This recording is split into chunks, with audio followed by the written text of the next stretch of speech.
Welcome to Call Your Hits, a Storm Riders Airsoft podcast.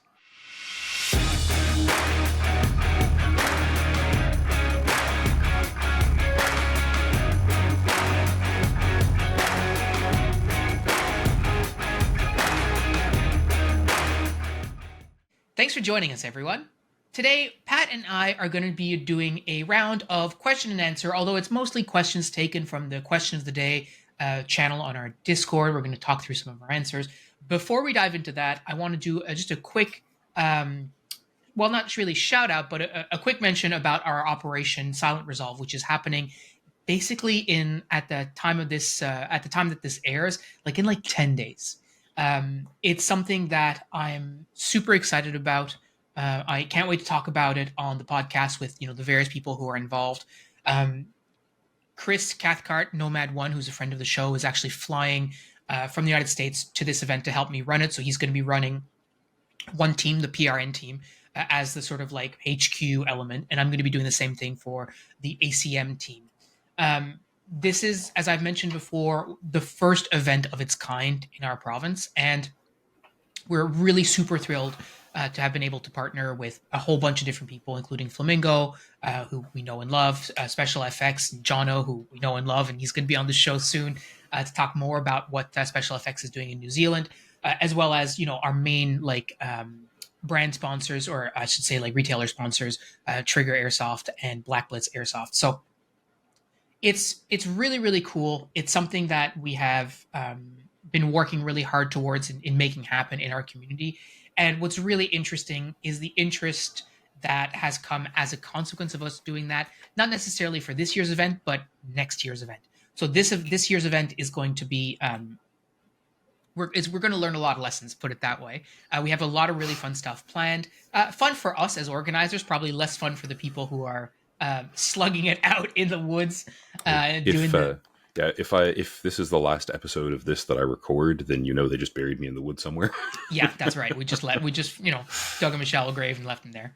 I mean, that's what I deserve. And I say shallow not because he's not worth the effort, but because it's not possible to dig in Newfoundland. The ground here is about 70% rocks. Yeah. But yeah, so we're really, really excited for what's going to come out of this event, and hopefully being able to do it even bigger and better next year with people actually flying into Newfoundland to experience this event as a participant, not just as an organizer. So it's super cool. I'm obviously very excited about it. We have some amazing props that we have prepared for this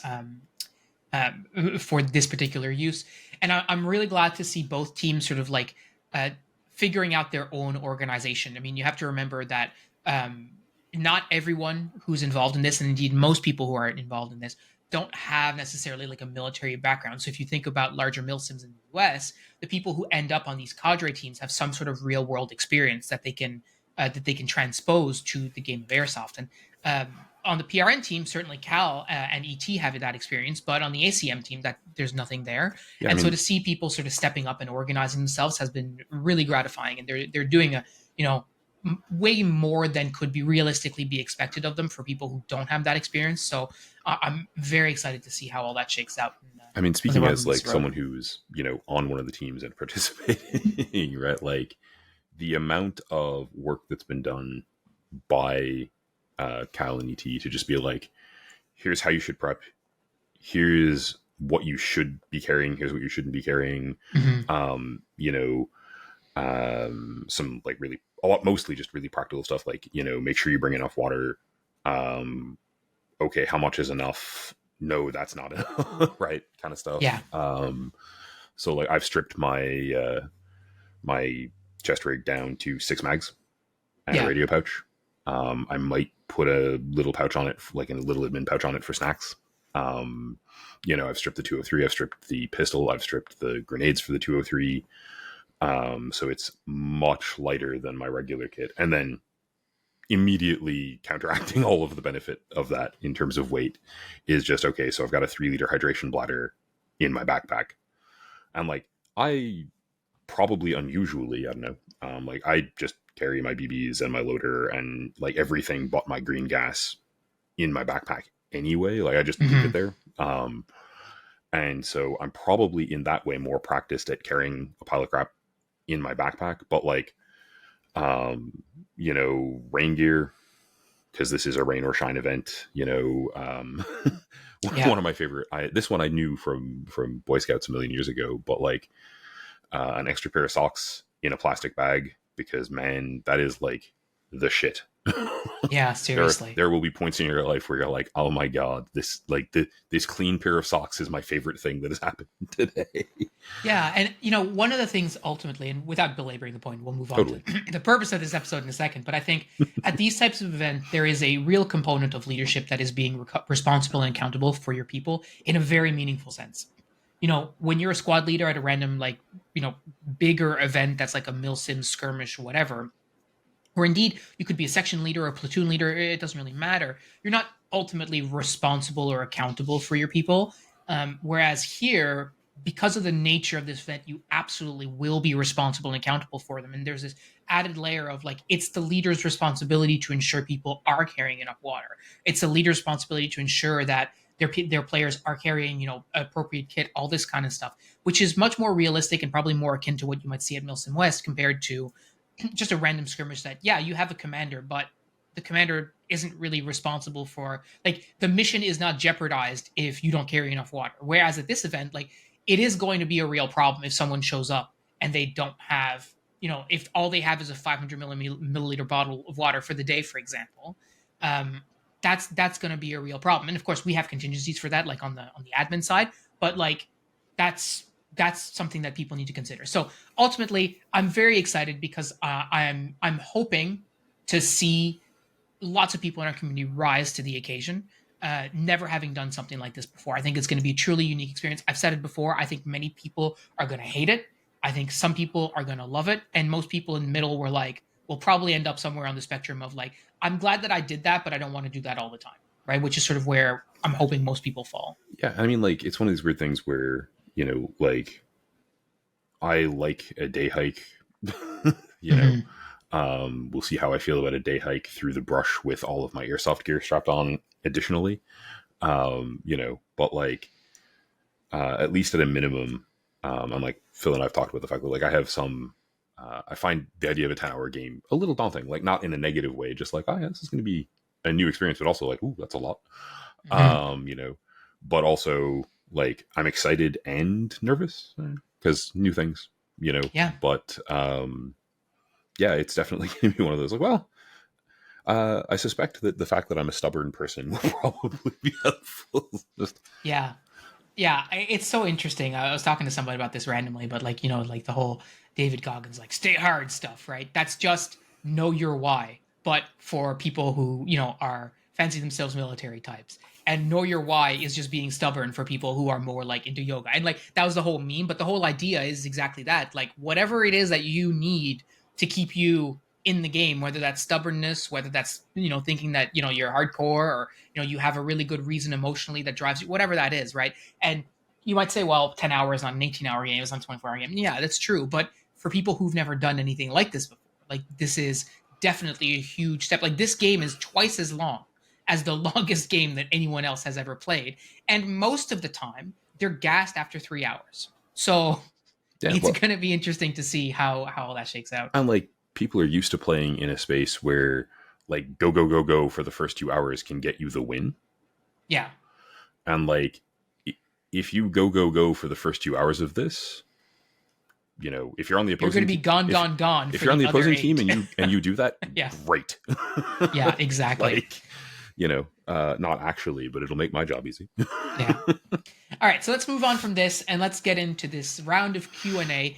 Like I said, these are questions that I took from Question of the Day because I think they were interesting. They, some of these date back, some of these are a bit more recent, but it's a bit of a hodgepodge of different stuff. And the first one, we need to be careful not to talk about the op for the entirety of this episode, partly because we're both excited and partly because I don't know a ton of stuff and I know Phil wants to talk about it. yes, and the So longer Q&A. we go, the easier, the more likely it is that I'm going to let something slip that I shouldn't have slipped. So, anyways, here we go. Also, I just want to point out the very good boy in the bottom of the frame on Phil's side. Yes. Because Yeah. I'm slightly obsessed with him. Sorry, Yeah. carry on. He's fully asleep there. All right, so here's the first question. Someone offers you like the full price you paid for your airsoft replicas, including your upgrades and externals, like basically, right, essentially completely indemnifying you, right, like resetting you to before you bought them, right? Do you take the deal? And if so, what would you do with that money, airsoft wise, instead? Yes, because I'm a lunatic. Like, Yeah.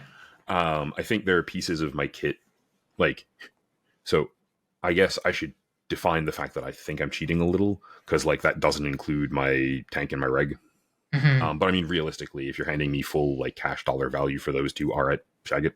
Like, I have a lot of money then, right? Like between if we're talking about fully just like cashing me out of all of my airsoft gear, I have a significant budget to play with. Mm-hmm. Yeah. Um, I think right now, because Matt the Storm Wizard is a bad influence. I love you, Matt.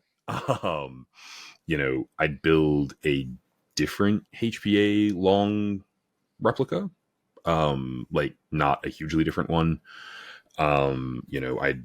I guess if this includes my optic, I'd immediately just go back to Amazon and click reorder. Yeah. Like there are a couple of pieces of kit that I would change nothing about. Um, I would probably end up in terms of my primary my primary replica, still at HPA, probably still at Fusion Engine, probably still at something made by VFC. I might change over to something more directly M16ish and just go for the like older vibe. We were talking literally last episode about the fact that like I have kind of a romantic relationship with the A2 Heat Shield and M203. Mm-hmm. So like that would be super fun to build. It would also take about half of the money from that pile of stuff to replace. Yeah. Because my M27 is about half of the money I have in airsoft. That's not my like chest rig. And like that's not to say that I dislike the M27. I'd probably build a different LMG. At this point, I'm sufficiently annoyed with box mags for the 249 specifically that like if you gave me again like all of the money required to like full value on that, then I don't know what I'd build as an LMG. I think I would build another LMG. I think I am stupid enough to do that a second Interesting. time. Either I would like buy an RPK, That'd be funny to see you rocking and around like with. and do that, or like give in to the true bad idea train, and like because I have a fair bit of money into that gun too. We're at a point there where realistically I can build at that point whatever machine gun I want. 240 Financially. Bravo. Like, Yeah. 240 Bravo. That's what yeah, you're talking about. or a PKM. Like, I can build a big stupid machine gun, and right now I probably would. Um, I guess I'd weirdly, if you did all that, and you're like, all right, so what about the two pistols? I'm like, utility wise, I'm not sure I need one. Mm-hmm. I'd buying wise, I'd probably end up buying another PX4 because I think it's really cool. And I might leave it at that and just carry that and not use it very much. And just keep on keeping on. What about you? I don't think I would. I mean, I really like when I look at where my airsoft kit is right now, I'm not dissatisfied with any of it that I would want to get rid of it. Like if you were like, "Hey, I'm just going to give you all your," I would just end up buying the same thing, right? Um, That's fair. because it's been working really great. Like I haven't had any issues. Like I really like the Kythera. Like, are there things that I would maybe want to upgrade in that replica? I mean, maybe. But ultimately, especially for what we're doing at Frontline, it's really not. It does everything I need it to do, and Yeah, I'm not dissatisfied. that's Yeah. legit. I mean, for me, it's largely an excuse to tinker and like maybe change the form factor because Yeah, and I've you been do have thinking some about that. genuine gripes with the SSW, right? I think that's a fair Yeah, that's a I fair mean, thing. I'm actually kind of surprised that you would still want to go down that route again. I very much felt, and this is just me, sort of, it's conjecture on my part, but I really much felt that you're at a point where you're like, if you could have your time back, you probably would not have gone down the SSW route. So like Time and money. right now, only because I have a $400 box mag that fixed all my problems and then broke immediately. Mm-hmm. That because of tariffs nonsense, I can't get fixed. Like the company who made it is super good. They're willing to fix it for me for essentially the cost of shipping it. But I cannot afford to pay a $300 fee to get it back after. Mm-hmm. Right now, or I mean, I can, but I'm refusing to. Yeah. Stubborn. I think, in fairness, that this one's actually kind of practical. So yeah, like, to be honest with you, you might be right that I'd be better off just like putting that money in a sock and not doing anything with it. I mean, almost certainly, or like building another stupid airsoft thing if I'm required. Yeah. If I'm required to spend the money on airsoft stuff. One of the other, like, Phil knows, and there's no reason I can't talk to you guys about it. I've been looking actively at taking the F2 out of that gun because I can't get it to work right without a good box mag. And like, I kind of want to play with some of Josh's because he has box mags that are feeding in his AEG one. And if they're feeding in that, they should feed in mine. But at the same time, like, I think I literally messaged Phil like the other day and was like, it would cost me $70 to have the parts I need to convert this from an LMG one to a M4 one or a version 2 gearbox one. And like, that's a little tempting. I'm not specifically sure what I'd put it in. Somewhere Matt is now saying M16. And I don't inherently disagree. Or even like, do up sort of that M4 203 cosplay and maybe keep the M27 without a grenade launcher and use it as a DMR specifically. I don't know. That idea. You like that I like idea? that idea. Yeah, I do like that idea. So yeah. Like, yeah, I have thoughts about it in that sense. And most of them, to be honest with you, are like, yeah, I think I'd be delighted to keep the 249 working and enjoyable. But the extra financial barrier between me and it working at this point is just like, yeah. And like, I think, we're only scratching the surface as well of SSWs in our more serious gameplay here. Totally. And one of the things that I haven't really talked about yet, but is going to be a reality at Silent Resolve next year, is that SSWs are going to operate at a higher limit than riflemen, right? Because the idea, this is something that Jordan actually talked to me about, like at Midsummer Nightmare.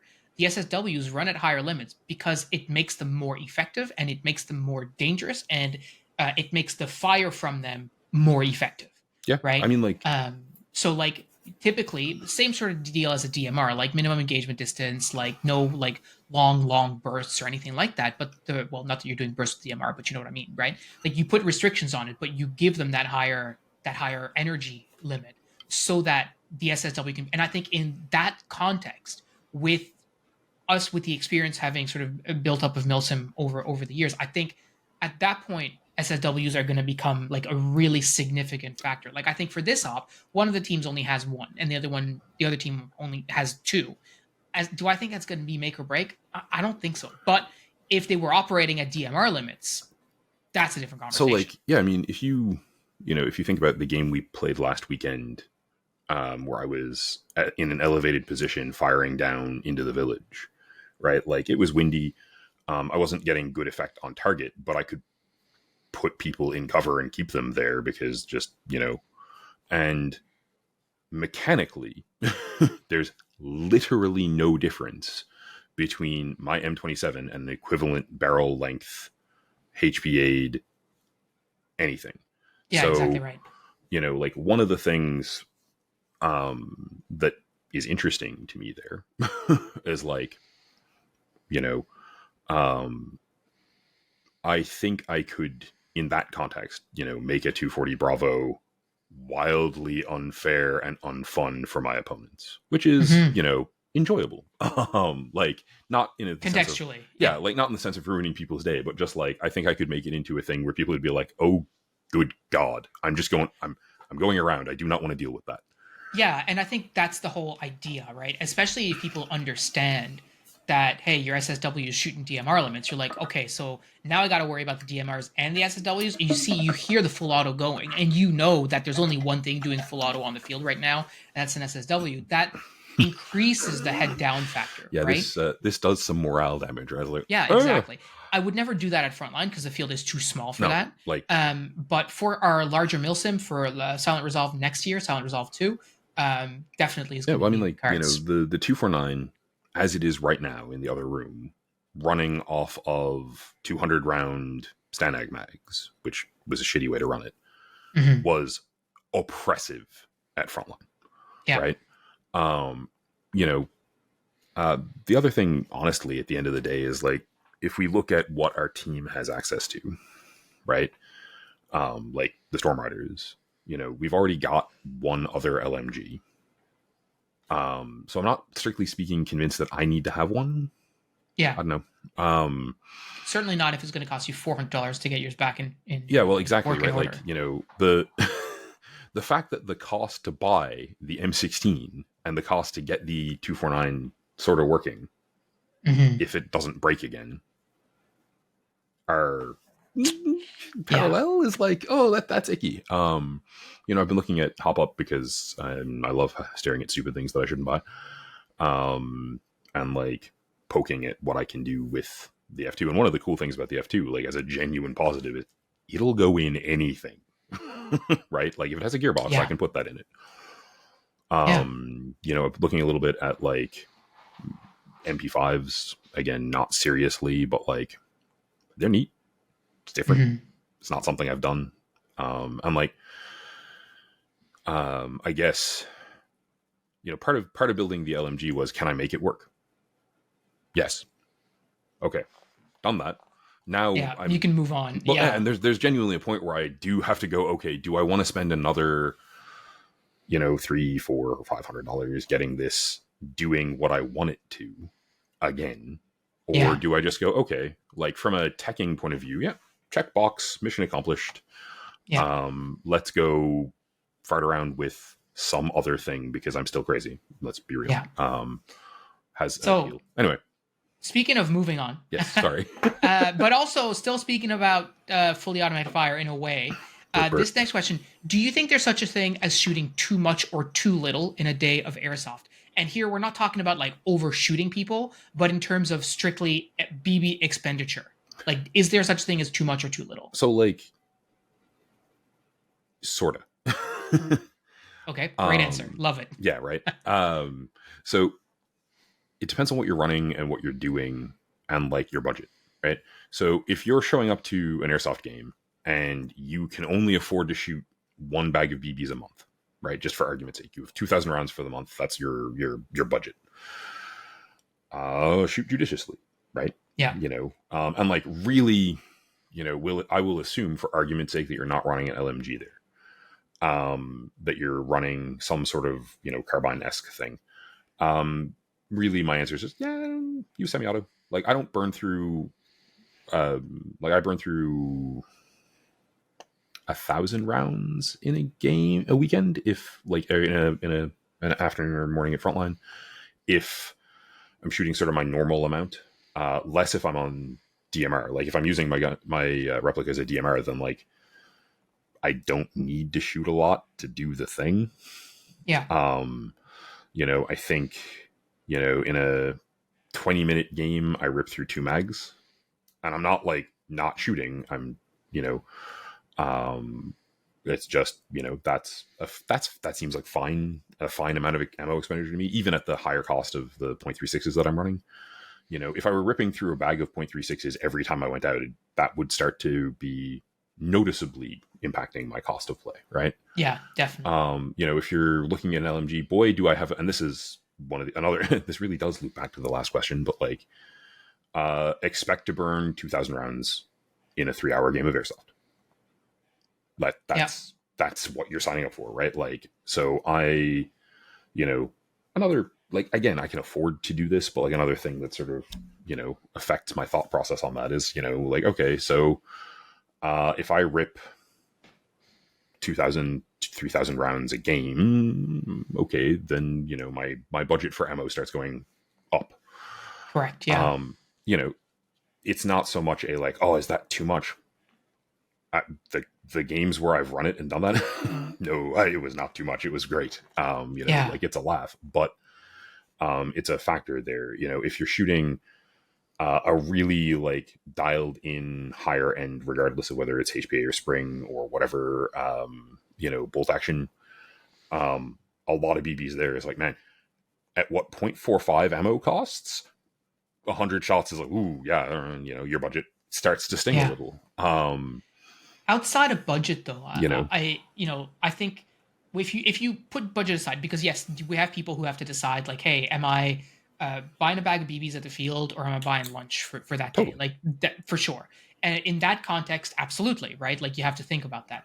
If budget is not an issue, so like for myself, like, I'm not rolling in cash by any stretch of the imagination, but I have, a full-time job and all this kind of stuff. Yeah, the airsoft budget is there. The airsoft budget is there, and the BB ammunition budget is there regardless. So if I shoot twice as much as I do normally, I'm going to buy more bags. It's not really an issue. In that context, is there such thing as shooting too much or too little? And when I was thinking about this question for myself, I think it comes down to for me to like the effectiveness of that fire. Like, I shoot a lot. I always have shot a lot. Part of that was because my replicas weren't super, super reliable, so I shot a lot to make up for it. Now my replicas are reliable, but I'm still in a mindset of the muscle memory is there for one thing, of like multiple trigger pulls. But also, I am very confident that every time I'm shooting at someone, there is a reasonable chance that I'm actually able to hit them. Totally. Right? Outside of like wind or like cover or whatever, my BB is physically reaching the same plane that person is on. Whether or not it's in the same spot, a lot of times it's not. But regardless, like, if they're at like 15 meters away, my BBs are reaching 15 meters. I'm just using that as an example. But I see lots and lots of people, we've talked about this on the show many times, of situations where people are firing BBs way too far, right? And you're hosing. And I've seen, beginners do this a lot. And, that's just, it's a fact of sort of airsoft, where they're hosing BBs downrange and you can just see them falling like 15, 20 feet in front of you, right? Like 2-3 meters in front of you. And in that context, you probably would be better off saving that ammo, right? Yeah. And like, I mean, having a magnified optic is helpful there in the sense of like, I can go, oh, those aren't reaching. Yeah. But, I double or triple tap most of the time that I'm shooting at someone, unless I'm like really sure, because I'd rather fire 3 rounds and get a hit. Yeah, for sure. I'm not like sending 10 rounds most of the time, but some of the time I am, because we're at like, if I'm operating, and I often am, at the very edge of what my replica can deal with, which is pretty good, or just trying to correct for the fact that it's windy here like half the time, I'm definitely saying, I'm 10 rounds, sure, right? Like, if you need to shoot 50 rounds to get a hit, move. Right? Like, realistically, if I'm sending 10 rounds at the edge of my replica's distance, it's either because I'm pretty sure I'm going to get the hit and it will be helpful to my team, or it's because I need to get rid of that person or get their head down so that I can move closer. Right? Or someone on your team can move closer. Yeah, right? exactly. Like, right. I mean, one of the things that genuinely is worth mentioning, right, is, again, like that last game we played where I was up in an elevated position, like, there were points where I was just like, yeah, there's no chance I'm going to actually hit this person. It's other than just like random chance by volume of fire, but I spent half a mag keeping a guy's head down while 3 of you moved up on him. Yeah. Great. That's worth it. Yeah. Like, and there's lots of times where I'm, I've been in the village, for example, shooting at something, and John will be like, what are you shooting at? I'm like, I don't even know if there's someone there for sure or not, but if there is, on the off chance that there is, me putting BBs there will make sure that they're not poking their head out. Yeah, So I'm fine with that because we do have the concept of like, oh well, Overwatch and all this kind of stuff. If your threat presents itself, you can shoot it, etc. But in CQC in particular, right? Like you hear a lot of people talking about like pre-firing and all this kind of stuff, and like the reality is, if the BB's already in the air when they come around the corner, then and it hits them, then that's like the best possible scenario, rather than having to just always respond. So there's lots of situations where, again, like I'm not shooting at someone in particular, but I'm holding that corner or that piece of cover or whatever by virtue of putting ammunition on it. And like, does that get expensive? Like, yeah, am I running about 2,000 rounds, 2,500 rounds per game at frontline per like per day of play? Yeah, somewhere around there, which is not insignificant. totally. Um, But like, but I would rather do that than not do enough shooting and try to conserve so much that I'm not able to be but, sort of effective. And I don't think that's ever I been. mean, and like because we don't often do, like, we joke about you shooting a lot all the time, but like in terms of practical comparison, so if I'm not running on DMR settings and I'm just functioning as a rifleman, 1,600 rounds in the same 3 hours, no problem. Like, Yeah. it if we're doing all like quick skirmishes, way less so. But like, if we're doing any of the like 40-minute, hour-long games where there's no reload, yeah, I burn through all the mags I'm carrying, and that's 1,000 Legit rounds. though. Yeah. Right? To paraphrase a well known Real Steel quote, BBs are cheap, but sitting in the respawn is expensive. Yeah, totally. Right. You know, And I know where I would rather spend my money. and to paraphrase the orcs from 40K, Daka Daka. Yeah, more DACA. Like, All right. Here's the next one for you. What's a line from fiction that inspires you? oh man, like, in what way? That's Inspires you, I guess, in the context of airsoft. Me, like, I was gonna say, me have so many. Yeah. um, man, I know mine right off the bat. Do you want me to yeah, start? totally. Please, I've got So a pile. mine is the litany against fear from Dune, right? I must not fear. Fear is the mind killer, and so on. It's something that I remind myself of sometimes, like in situations where we've talked about this before around hesitancy and like being afraid to get hit or like afraid to go through a doorway and all this kind of stuff.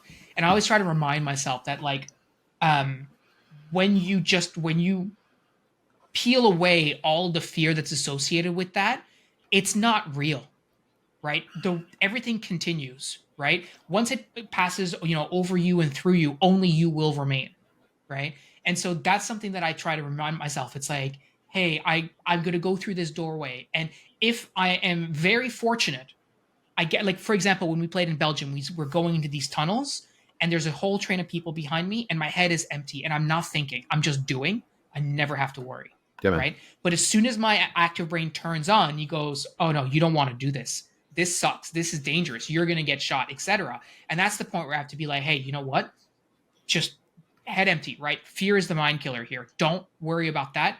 Just do the thing, Yeah, right? man. Come back to yourself and do the thing." It's the to borrow from Kendo for a minute, right? Zanshin. Yeah, Right? Just yeah, exactly right. being in the moment is what we need right now, so that's what we're gonna do. Yeah, so like, again, context dependent a whole bunch, because I'm a literature nerd, right?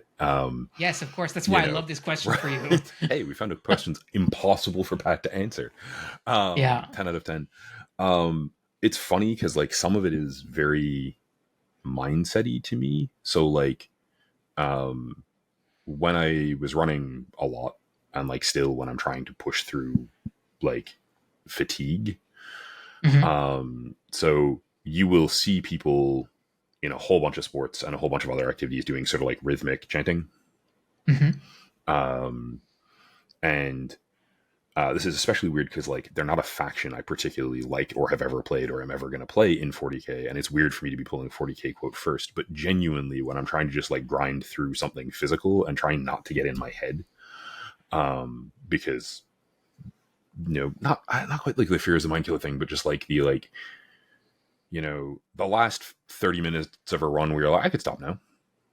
Yeah. right? Like where it's super self-defeating to engage in thinking about that. Yeah, Frain, tell me about it, Right, bro. right. Yeah, preaching to the choir.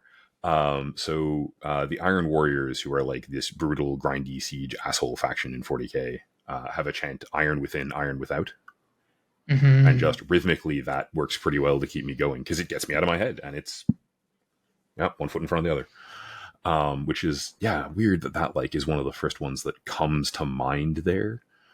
When I'm playing airsoft in a general sort of sense, like I've watched Generation Kill too many times. Yeah. And other analogous things. So dumb shit from that I'm not repeating on camera runs through my brain more often than is desirable. um, if you know, you know. If you don't know, maybe you don't watch it. I don't know. Mm, It's still, I think, a good show. I definitely Pat in his 20s read the whole thing very differently than Pat in his 40s does. Um, definitely so. and like I don't know about What is a quote in literature that you find inspirational in a more generic or general sense? oh man. Um, I am way too fond of. It's actually my Discord quote right now.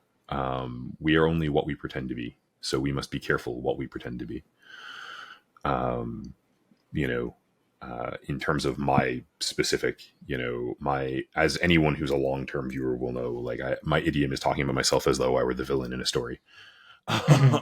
A lot of the time, and like I've been reflecting lately, especially like in the last year, almost year, 10 months, on the fact that like uh, referring to myself as an ogre probably actually is negative self talk, and I should think about that. Unless it's one of those ogre magi who are super smart and cast lots of spells, in which case you get a pass. Yeah, it turns out that dumping Colin to get spellcasting stats wasn't a good idea. Yeah. Yeah, clearly. Whoops. Um, I really like, although I'm never able to get the full thing correct when I rattle through it, even in my head. The A bunch of knightly oaths. From various things. I was thinking when I started of the Brandon Sanderson one, the Knights Radiant. Look it up, read it. They're great. The one that does stick with me enough that I've considered getting it tattooed, but it's really close to like a Masonic Lodge saying, so I'm not sure about that because it's really close to a Masonic Lodge saying, and I'm not into that. Is It's for anyone who's watched it, the movie Kingdom of Heaven. What man is a man who does not make the world better? Is a quote I think about a lot. Hmm.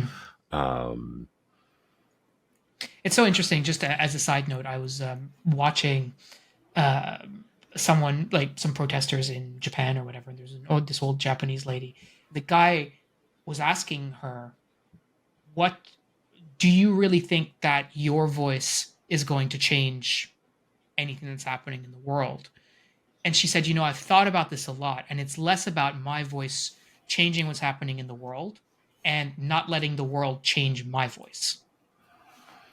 And I thought that was really salient because it really reminded me of the fact that what we are and what we do is really what we can control, like what's within our grasp, and we can do where we can do good, whatever good looks like to you, right? And that's going to look different for every person, and you certainly should not compare yourself to anyone in that respect. But I think that ties in sort of neatly into what you're talking about when you think about like nightly oaths and like making the world better and all this kind of stuff. That's going to look different for everyone, but everyone is capable of that. Is I think ultimately the message that I took from that, which is again, are you going to change the world? I mean, if you're very very lucky, then maybe, right? But for most people, you won't, but not being changed by it is, an equally good outcome, let's and call it. So, yeah. um, a wonderful, I think uplifting quote from the study of history is, um, small groups of committed people are the only thing that's ever changed the world in either Mhm. direction, right? Um, you know, you look at anything in the world that's happening right now that you don't like, and boy, it's a list. And Yeah, I'm not going to get into it. That's definitely not the nature of this podcast. not at all. But yeah, um, pick up, your courage, your stick, whatever you got, and get to work, right? And I think, to bring this back in line with our podcast and our topic, you look at Bill C-21 in Canada Yeah, in 2021, 22, like that was halted. And a huge part of why that happened was because of a small committed group of individuals who was, trying to um, make a difference in their community. So ultimately, I yeah. think, that's People all we have to really say people will about that. listen. But Go figure. boy, is it going to be hard to transition from this topic to something completely stupid. Sorry. But listen, that's hey, I did this, so it's fine. Um, here's this next question: what do you think of airsoft setups that are cursed on purpose, like a rail-mounted box mag for a pistol, or an old-style rifle, like let's call it like an SL, like a Lee Enfield that's modded to take M4 mags? So the last one hurts me a little. I thought it would, like, yeah. you know. So yeah, I mean, I think this is sort of like loops back to a core tenet of the podcast for us, which is like Philly roots. I'm not here to shit on what you think is fun or funny or weird or interesting to do. Yeah. If you want to go through the trouble and expense of buying a Lee Enfield and modding it to take M4 mags and making it, work as well as you want it to, not even necessarily like as well as I want it to, just, cool, have fun. Um, you know, um, we play with folks who have anime waifu patches, and I'm like, not for me. Like it's, and I'm not hating. It's just I wouldn't run that, but like you do you, right? Like Yeah. if it enhances your fun and it's not hurting other people, great. You can do some gross things with an AAP in terms of having like volume of rounds and rate of fire available.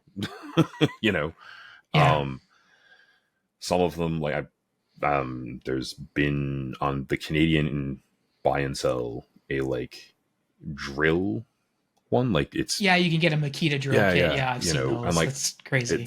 I find that goofy as hell and like not in a way that I find appealing.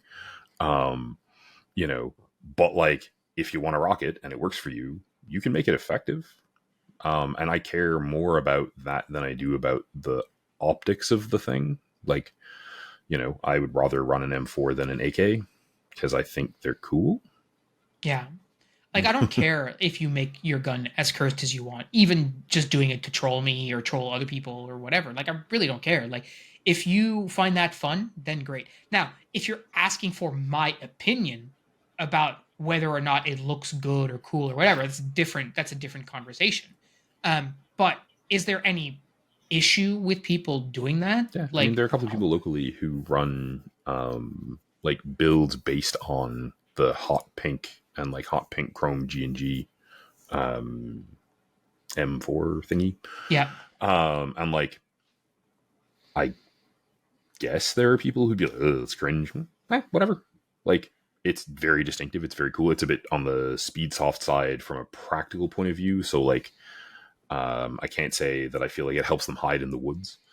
no, definitely not. You know, And cringe is client side anyway, totally, right? yeah. Like you feel cringe, you don't feel cringe for other people. That's Yeah, not like, how that works. and But I'm not yeah, again. I'm not here to judge. Like, it's like, yeah, that's cool. Like, are you having fun? Does it do what you needed to do? Sick, right? it's not cool. But if you're having fun, that's cool. Right. But I mean, like, folks run like um, Deadpool Deagles, I think. Oh I haven't yes, seen one of yeah, those in a little while, but like, um, I've played with folks who had like the Punisher skull spray painted on their gear. Not my jam, but you do you. hmm I don't know if anyone here has rocked they made one of the companies or two of them made Diva's pistol from Overwatch as like an airsoft pistol. yes. I saw Um, one time here and never and again. like I probably wouldn't game that because those are expensive and like I don't know how well it'll stand up to like abuse. It's more of a hmm like more on the side of this is an airsoft replica, but it's a prop really Yeah, to me. But like if you're willing to take the chance of it getting scuffed up and dinged up, rocket, cool, man. you know Yeah. um the like I said, there are a few that like I'll laughingly be like, oh, that hurts me. Like if someone showed up the next time we play with a Lee Enfield with an M4 mag, I'd be like, oh my god, why? Like the pain. Yeah, seriously. But like in a loving way. Johnny might actually murder them. Also in a, just putting also it in out a there, loving way. right? But yeah, like I feel like our community is locally is such that like if someone's rocking something like that and I give them shit for it, they're gonna know that it's affectionate. And also, to be honest, I'm the sort of person who stress when I'm giving them shit for it that, hey, like I'm not actually mad or hating on you, like just giving you shit for the fun of it, right? As opposed to John, who would be in jail. Well, right? But like if you want to do that, cool. If you want to gold chrome an AK and game that, righteous, man. Like whatever makes you have more fun. Yeah. If you're just doing it to bother other people, then I mean, like, what even are you doing? Like, why are you spending your money? Like, I mean, I remember when we did that like rate our guns thing many moons ago now, and Flub sent in a picture of the FAMAS with like all the stuff on it just to drive me crazy. That's fine, but he didn't go out and purposefully buy all of this stuff to make this picture just to make me upset. Sending in the photo is perfect.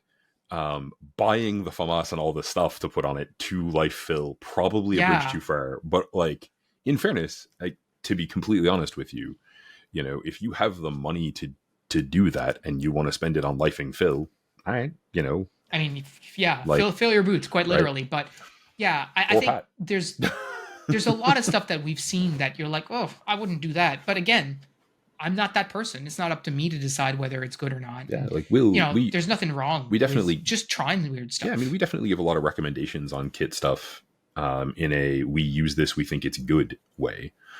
But like, if you want to 3D print a las gun from 40K and put your airsoft replica in it, I'll give you a high five. Right? Yeah, like seriously. I mean, Jesus, the 6mm Mandalorian kit is definitely not a normal airsoft kit. Like that is not a conventional airsoft kit. Mm-hmm. It's cool as hell though. Yeah, right. Absolutely. And I'm sure there are people who are like, oh, that's not serious enough. All right, Yeah, tough. All right. I think this probably will be our last question, depending on how long it goes, but we'll see. You have to organize a game where your goal as the organizer is to make the game as hard as possible without just requiring players to like carry heavy weight or run around like all the time or stuff like that, right? How do you achieve maximum chaos and fun? So we started it as hard as possible and we arrived at maximum chaos and fun. And I'm not entirely sure like that these work out together in my head. Well, Tulin asked this question, so maybe we'll just you can decide to interpret it however you want. It's navel gazing on my end, I guess. So as hard as possible, I think making games protracted the 10-hour milsim that we're going to do. And like, I would be pretty surprised. I haven't gone and looked at the area that we're playing in. Like I've got a digital map, but I haven't gone and physically wandered around. I would be surprised because I've hiked in Newfoundland for like 20 odd, oh God, more than 20 years. Help me. I should bring my cane. That's broken ground. It's shitty, dense bush. Like the hardest games I've created that people have played were games up at Redcliffe that used a lot of the surface area. And Redcliffe has a lot of sharp elevation changes. It has a lot of dense brush. For at least some of those games, the actual hiking trails in the area were literally not permissible as play spaces or for you to go. So yeah, I think that worked really well to make the games physically demanding.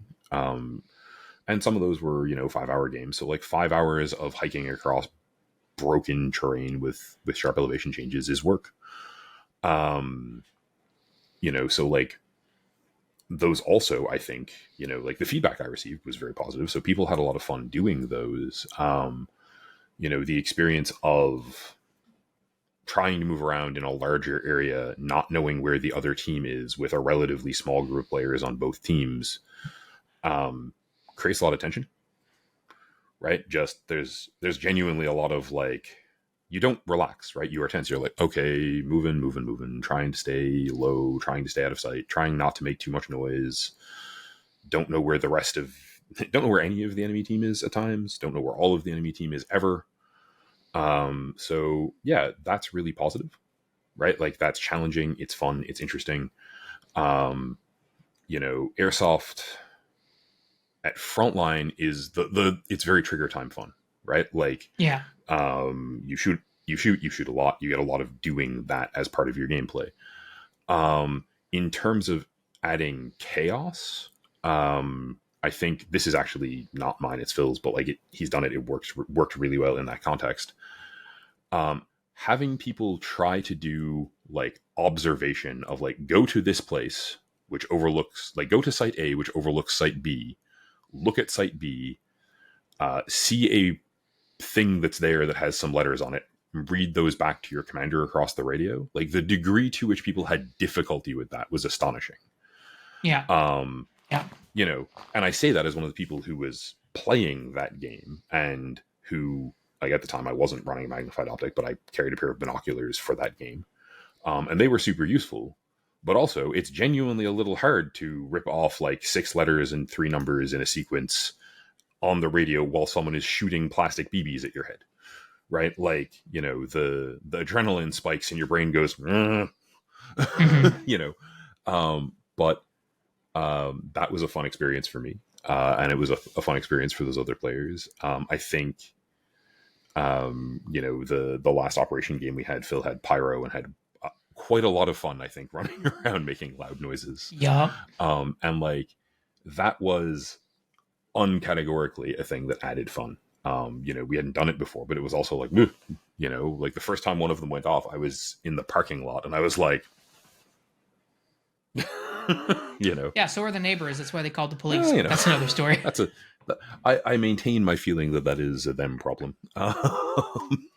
As I was thinking about this question from my perspective as an organizer, I think one of the things that really helps makes things difficult and create chaos, but also fun in a way, is like fragos and changing mission parameters like right in the moment. So you thought you were doing X and you set off to do X, and just as you're about to complete or move on to the second phase of X, your mission changes. So now you have to do something else. And that is, like, for example, at events where you can use Ares Alpha, where the commander is using Ares, you can see where they're moving. And as soon as they're getting close, you can then just say, hey, by the way, grid change, we are going to this place now. And you're like, oh my God, really? And so now they have to reorient themselves. They have to figure out where they're going. And it also allows you to push a pace, right? So it's not necessarily about carrying extra gear, but like you were saying, like now they keep that tension longer, because it's like you're building up that tension getting to your objective A or whatever, but then that once you get to objective A, there'll be sort of a release of tension because you're going to take it over, create your base or whatever, but then you never get there. And then it's like, oh, well, objective A now becomes objective B. You're bypassing, you're moving here because there's an enemy force. And whether or not there's an enemy force there, they don't necessarily know that. You might not even know that yourself as the organizer, but you deviate them and then you send them somewhere else. And then suddenly it's like you're rebuilding that tension and just creating a constant sense of like, okay, we're on the move and we have no idea what's going on. And like, right? Even before we had access to, like, before Ares Alpha existed, like, I remember going up to Redcliffe to plan for games we were using a map with a grid on it for up there, like a map of up there that we'd created using Google Maps with a grid overlay. And pacing out, like walking distances and being like, okay, so it's going to take them this long to get here. And then going, okay, so if this takes 6 minutes, at the 5-minute mark, we should mess with them. It's the same sort of idea. And again, it builds tension. It frustrates people. When you're running games like that, it's also one of those things where, at least when I was building them, which I haven't done in a while because mostly we've been playing at Frontline, I feel like you try to put in missions where that happens, right? And you also try to put in missions where the the two teams or parts of the two teams should just bump into one another if they don't. And like in a 20 people in a couple of square kilometer AO, like they can walk around one another if they want to. That's what happens there, whether one team gets ambushed or they bump into one another and there's a firefight that they're both sort of not expecting, or one of them hears the other and goes around, isn't my problem. Yeah. Right. Because any of those situations is an interesting gameplay experience. Right. Because even if you get bypassed because you're talking and you're the team that doesn't get anything in terms of experiencing the other team being there, you've still spent, however long it takes you to go from point A to point B on the path that I set you on, going right. And by the end of 20 minutes of that, you start to look like the Doom guy. Right. Like just not in a negative way, but you start to get stressed about it. Especially if I've told you and like, or I've told your commander and your commander's passed you because I'm running game ops that, expect contact. Right. Enemy forces sighted in the area you're going to be moving through. Right. So in terms of like the creating chaos and fun aspect there, rather than just the creating it being a hard experience, which, a lot of that is, physical. I think if you want to make it suck in a really like makes the game hard way, take away people's radios. That's not viable in terms of what like we're doing in about 10 days. It's not, it's completely viable at frontline, but I also don't like taking away useful practical tools that people have spent money on. So like that works to make it harder, but I think it does genuinely create negative fun. Whereas, like to loop this in with like D&D and other sort of nerdy stuff, right? Like the job of the person running the game is to make the game interesting and challenging for everyone. And the fun comes out of having both the challenge, but also having like the, tension, stress, how do we resolve this questions? Whether it's like, okay, yeah, we're changing your objective from this grid reference to this one. Or, a really simple one, hiding a bunch of cases on an airsoft field that everyone knows really, really well, but there's a ton of debris, so it's really easy to conceal stuff. Adds right? Like just, oh shit, I have more things to do than run and gun. It's so funny. As a side note, every single op that we've done where we've hidden cases, players have complained that we didn't hide enough cases, despite the fact that in both times we did it, more than 50% of the cases that we hid were still on the field at the end of the game. So it's like guys, but to your point, like it is a challenge, like when you're in it, to sort of, especially at frontline, to divorce yourself from what's going on in the field and focus on like what your mission and objective is. But but I do agree with you, right? Yeah. I'm sorry. I was just say, like the last game that we played where you hid cases, I didn't know where they were, and I didn't go look for them because my team leader put me in a place and said, "You have an LMG, hold this spot," and I said, "Okay," and did all day. And like that was a completely useful expenditure of my time. Like it was perfectly the right thing mechanically to do. But like if any, I will absolutely say if anyone who was on my team complained about that, then like, I mean, there were cases near me that we didn't find because we focused on other stuff. And like the question becomes maybe less, should there be more cases, and more, maybe we should have like actually dedicated a couple of people to looking for them at some points in the game. And I don't say that as like a shot at anyone who was organizing our team or who was organizing the squads on our team. I think it's just practically a like, that's a, they're not the primary objective. They're a bonus objective. They get us points. We probably should have spent more time looking for them than we did. Oops. At the same time, like last Saturday, I was one of my radio messages I sent from the Overwatch position that you guys put me in was, "Hey Phil, did you know that 2 of our stackable cones for objectives are up here still?" Right? Yeah. So I think, it's both an effective thing and a funny thing. I think if you're playing in the middle of the woods, then like maybe don't leave stuff around as much. Yeah. Just because like it, if you don't have some sort of like geocaching tag in it and you leave a case in the middle of where we're going to be playing in 10 days, it's gone. Goodbye Yeah, although forever. I am planning on using like 10-digit grid, so that resolves to like 1 meter squares. Okay, so So like, yeah, I like guess it should be it's a okay. matter of you can Um, you can fix that. That's true.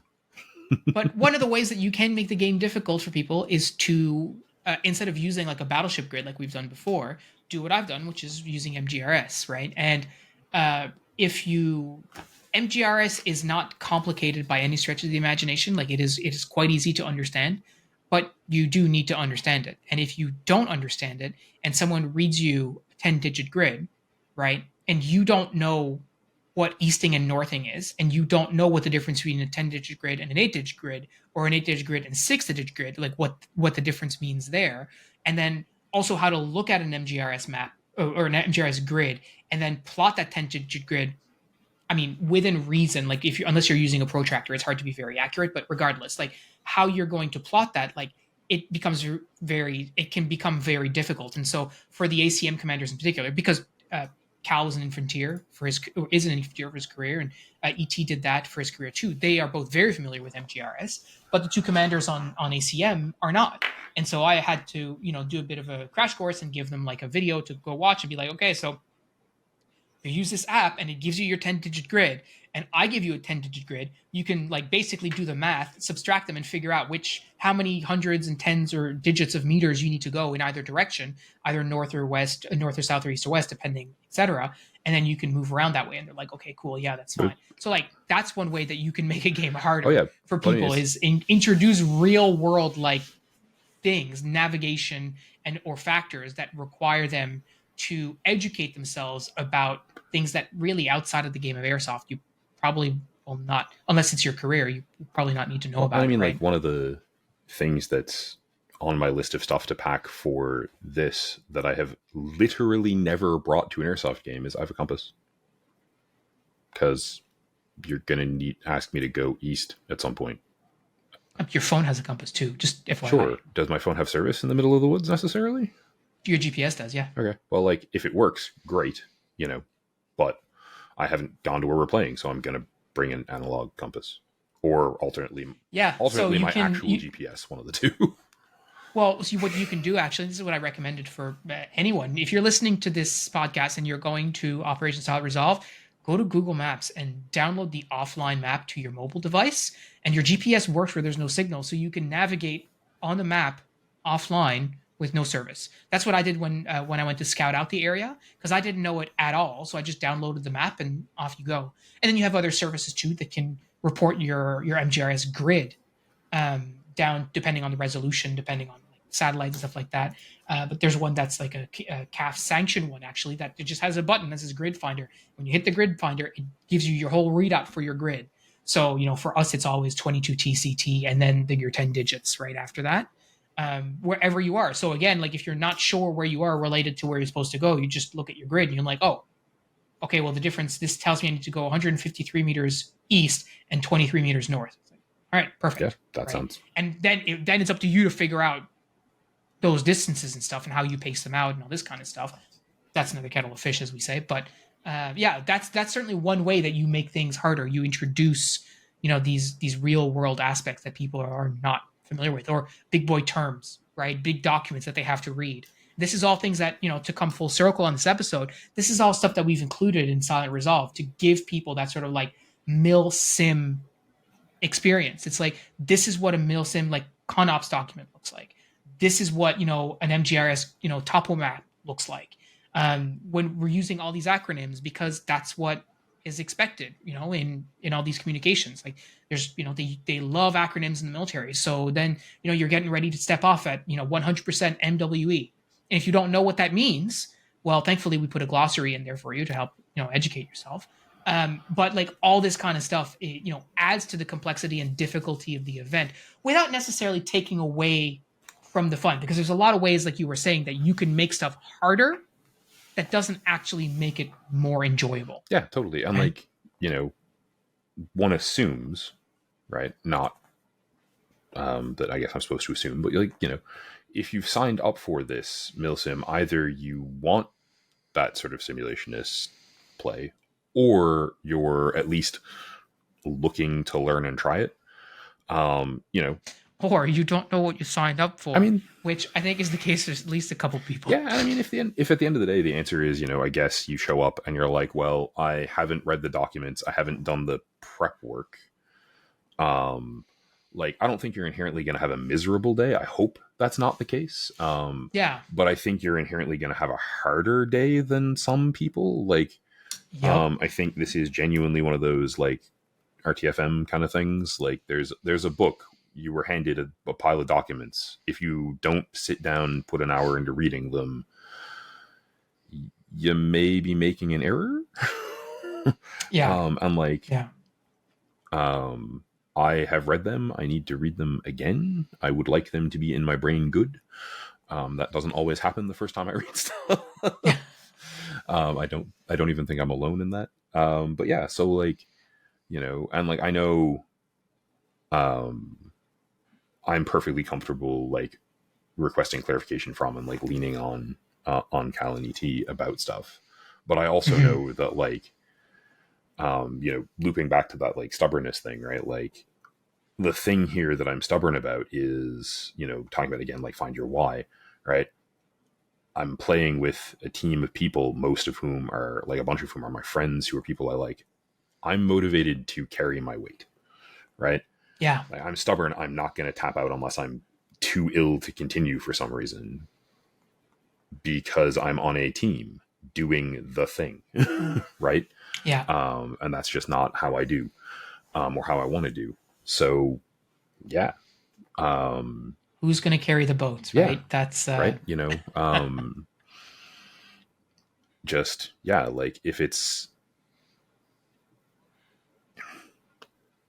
in a big way, I believe that showing up and doing the thing is the goal, yeah, right? I agree. Whether it's, to laugh at myself a bit, whether you're looking after someone's chickens and checking up on them every hour on the hour for the first 2 days because you're like, no, I gotta make sure they're okay, until you realize, oh, they don't need that, they're good. um Yeah. you know okay, cool, but like I said, I'd do the thing and I'm doing it, right? If you say, hey, I'm gonna help people move, right? Like, your friend's like, hey man, can you help me move? Show up and you carry their shit. You're not showing up and eating their pizza afterwards. Like, that's not the thing.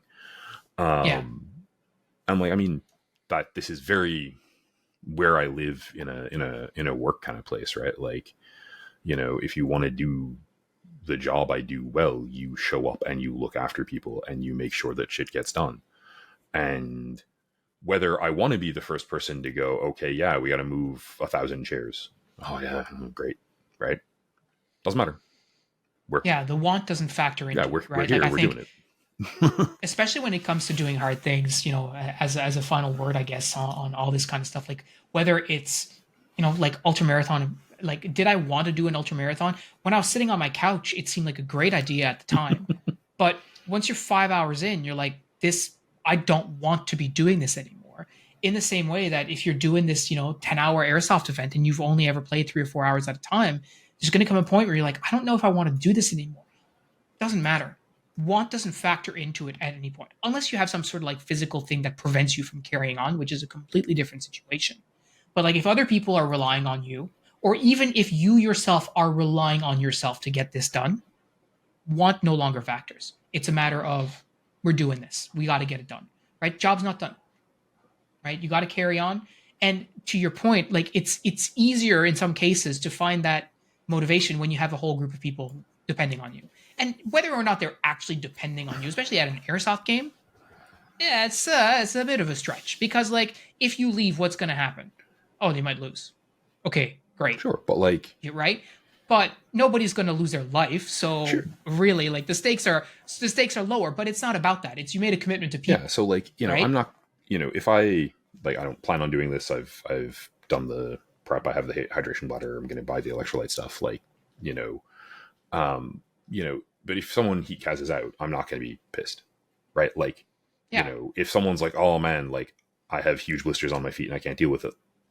Okay. If someone hurts themselves, God forbid, like hopefully they won't, but like, yeah, right.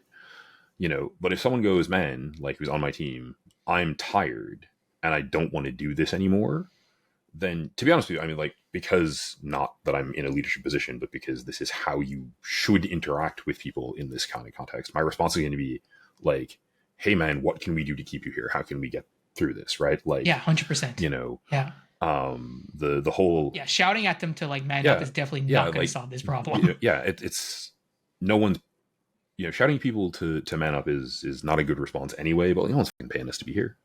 Right. Yeah, exactly. Literally the opposite.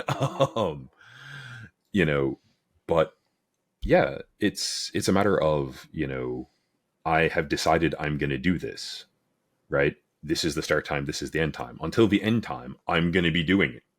Right. And not in an aggressive way, but I hope my teammates bring the same energy, the same. It's funny when we were at Iron Horse last year. Obviously, it was grueling and it was just very hot, all this kind of stuff, and it was late into the night. There was still like 2 hours of the night game left or whatever, and some people were tapping out, etc. And they were like, "Phil, do you want to just like go back and like pack up your gear or whatever?" And I was like, I paid for 12 hours. I'm getting 12 hours. Yeah. Right? Like, now, did we get the full 12 hours? No, I think we stopped at like 11:45 or whatever. But like, regardless, like the whole, like for me, that was sort of my mindset, was like, hey, you know what? Like, I want to do the thing. I came to do the thing. I want to do the thing. So in any event, you will get to do the thing in just over 12 days at this point. And I mean, to loop back to like the literary quotes thing, and I'm continuing to be a 40K nerd this evening. That's where my brain's at, apparently, on the quote sector.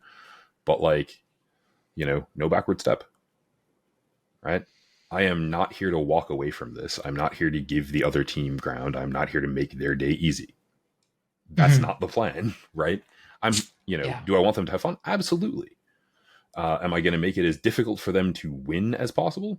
Also, absolutely. Yes, absolutely. Right? Like, and I fully expect and embrace and want them to be coming with the same mindset, right? Like, not I want this to suck for any of you guys personally, but like, we're gonna win is a good mentality. Absolutely. Well, you heard it here first, guys, and apologies to Jordan. We ran out of time, buddy. Sorry. We'll get you on the next one.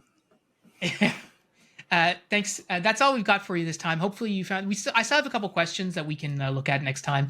But until that time, that's really all we have for tonight, for this day. Hopefully you enjoyed. Hopefully you had fun, and we will see you in the next one. Thanks, guys. Thanks so much for listening. If I survive the woods, I will be back. Take care, everyone.